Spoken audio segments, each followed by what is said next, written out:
জানি সুইসাইড কোনো সলিউশন না। সবার মেন্টালি নেওয়ার মতো, সবাই কেউ স্ট্রং থাকে কেউ উইক থাকে, সবাই সব কিছু নিতে পারে না। আজকে যদি আমি ওই সিচুয়েশনে থাকতাম অবশ্যই মানবো মেয়েটার দোষ আছে, টিচাররা তাকে ওয়ার্নিং দিয়ে ছেড়ে দিতে পারতো, বাবা মাকে বলতে পারতো। অ্যান্ড আমি আজকে এখানে দাঁড়ায় ক্যামেরার সামনে দাঁড়ায় বলতেছি আমিও নিজে বসুন্ধরা ব্রাঞ্চের স্টুডেন্ট, আমিও সেম সিচুয়েশনে একবার পড়ছি ক্লাস 9-এ। আমার পকেটে ফোন ছিল, আমার পিটি আপা এসে ফোনটা আমার কাছ থেকে নিছে। আমার কিন্তু পরীক্ষা বাতিল করে না, আমি পরীক্ষা দিচ্ছি, দেন আমাকে প্রিন্সিপালের কাছে নিয়ে গেছে। অ্যান্ড আমাদের প্রিন্সিপাল আমার ফোনটা রেখে দিছে। ওই দিন বৃহস্পতিবার ছিল, বলছে রবিবারে গার্জিয়ানকে নিয়ে আসো। আমি রবিবারে গার্জিয়ানকে নিয়ে গেছি, আমাকে ওই দিনও এক্সাম দিতে দেওয়া হয়েছে। আমার গার্জিয়ানকে বলছে, আমাকে আপা নিয়ে আমাকে শাসন করছে। পরে সে আমাকে ফোনটা আম্মুকে দিয়ে দিচ্ছে যে নেক্সট টাইম বিকরনেস আমাদের ব্রাঞ্চের, যে নেক্সট টাইম যেন এরকম কোনো কিছু না হয়, আমাকে ওয়ার্নিং দিয়ে ছেড়ে দিচ্ছে। তো আমার ভিতরে একটা কিন্তু ওইটা ছিল যে না, আমার মাকে এনে অপমান করছে বাকে, এটা যে কোনো মেয়ে মানবে না। তো আমার ভিতরে কিন্তু ওই জিনিসটা ছিল যে না, আমি এরকম মিস্টেক করব না। বাট তাকে টিসি দিয়ে দিতে হবে, এটা কোনো সলিউশন না, এটা কোনো সলিউশন না। আমরা জাস্ট এতটুকুই বলতেছি, আর সবার লোডিং ক্ষমতার সমান না, আমরা জাস্ট এতটুকুই বলতেছি। আমরা বলতেছি না যে টিচাররা খুব অপরাধ করে ফেলছে, বাট এরকম কিছু নাও করতে পারতো, ওয়ার্নিং দিয়ে ছেড়ে দিতে পারতো। টিসি দেওয়াটা কোনো সলিউশন না, ভুল সবাই করে, বাট তার মানে এটা না যে এরকম কিছু করতে হবে।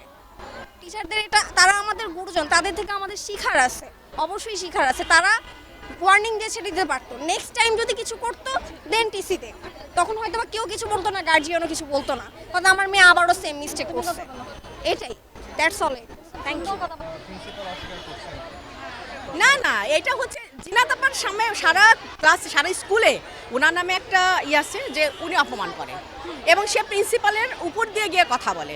আপনাকে তো সিম্পল একটা কথা বলি, গত পহেলা বৈশাখে উনি ড্রেস কোড দিছে যে লাল সাদা কম্বিনেশনের শাড়ি পরে আসতে হবে। তো লাল সাদা কম্বিনেশনের শাড়ি পরে আসতে হবে, এখন অনেকে এই কথাটা শুনে নাই। তো এখন অনেক মেয়ে তারা হয়তো, এখন যুগ তো এমন না যে পহেলা বৈশাখে সবাই লাল সাদাই পরবে, এখন বিভিন্ন কালারের পরে। তো মেয়েরা কিছু মেয়ে অন্য কালার পরে আসছে পরে তাদের ঢুকতে দেয় না। আবার ওরা ভাবছে যে যারা ফাংশন মানে প্রোগ্রামে অ্যাটেন্ড করবে তারা মনে হয় লাল সাদা পরবে, বাকিদের না পরলেও চলবে। জিনাত আবার গেটের সামনে সব দাঁড় করায় রাখছে। অ্যানি সাক্ষী ছিল। পরে গেটের সামনে দাঁড় করায় রাখছে। এখন যেসব মেয়েরা দূর থেকে আসছে, মাইক্রোবাসে আসছে, ভ্যানে আসছে, তাদের তো ওই একা, তাদের গেটের বাইরে দাঁড় করা রাখছে, ওরা কই যাবে?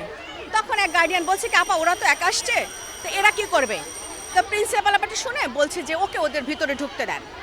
কিন্তু জিনাত আপা বলছে যে না আপা, আপনি কিন্তু আমাকে অপমান করছেন, আপনি আমাকে অপমান করছেন।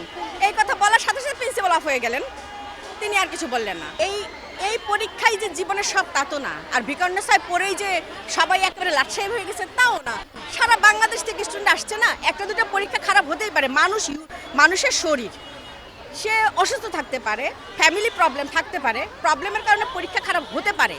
তো তার মানে এনে যে 1-2 সাবজেক্টে ফেল করলো দেখে তাকে ক্লাসে উঠানো হবে না, তাকে টিসি দিয়ে দিবে, তা তো না। একটা বিকর্ণেস একটা মেয়ে যখন পড়ে তার যোগ্যতা অনেক, 27 তারিখ থেকে না 27 তারিখ থেকে মেয়েটা অনেক গুণী, সে নাচতো, সে 5 তারিখের মধ্যে কি পরীক্ষা 14টা পরীক্ষা কমপ্লিট করা যায়? ক্লাস 9-এ, সিলেবাস হচ্ছে ক্লাস 9-এ এটা সম্ভব? গ্রুপে সাবজেক্টগুলো তো ফুল সিলেবাসের উপর। তারপরে আছে অঙ্কের এক নাসির স্যার, বাচ্চারা নকল তো এই জন্য তাই। অঙ্কের এক নাসির স্যার, তার প্রেসারে পোলাপান অস্থির। অন্য সেকশনে একরকম পরীক্ষা, উনি পড়াবে আরেক রকমে। বাচ্চারা কি গরু? তো বেস্ট ফ্রেন্ড অরিত্রী অধিকারী। কি ঘটনা হয়েছিল যে তোমাদের সিটটা হলো একই সঙ্গে পড়েছিল? না, সিট আসলে একসাথে পড়েনি, আমি কমার্সের স্টুডেন্ট আর ও সায়েন্সে পড়তো। আমি কালকে স্কুল থেকে বের হওয়ার সাথে সাথে আমাকে সবাই এসে ঘেরাও করে বলে যে অরিত্রী নামের একজন সুইসাইড করে এবং ওকে নাকি হসপিটালে নিয়ে যায় এবং বলা হয় যে ও মারা গেছে। ওই সময় আমার বোঝার মতো কোনো পরিস্থিতি ছিল না। আমি বাসায় যাই কোনোভাবে, বাসায় যাওয়ার পর আমি আঙ্কেলকে ফোন দিলে আঙ্কেল ফোনটা ধরে বলে যে যা শুনেছো তা সত্যি।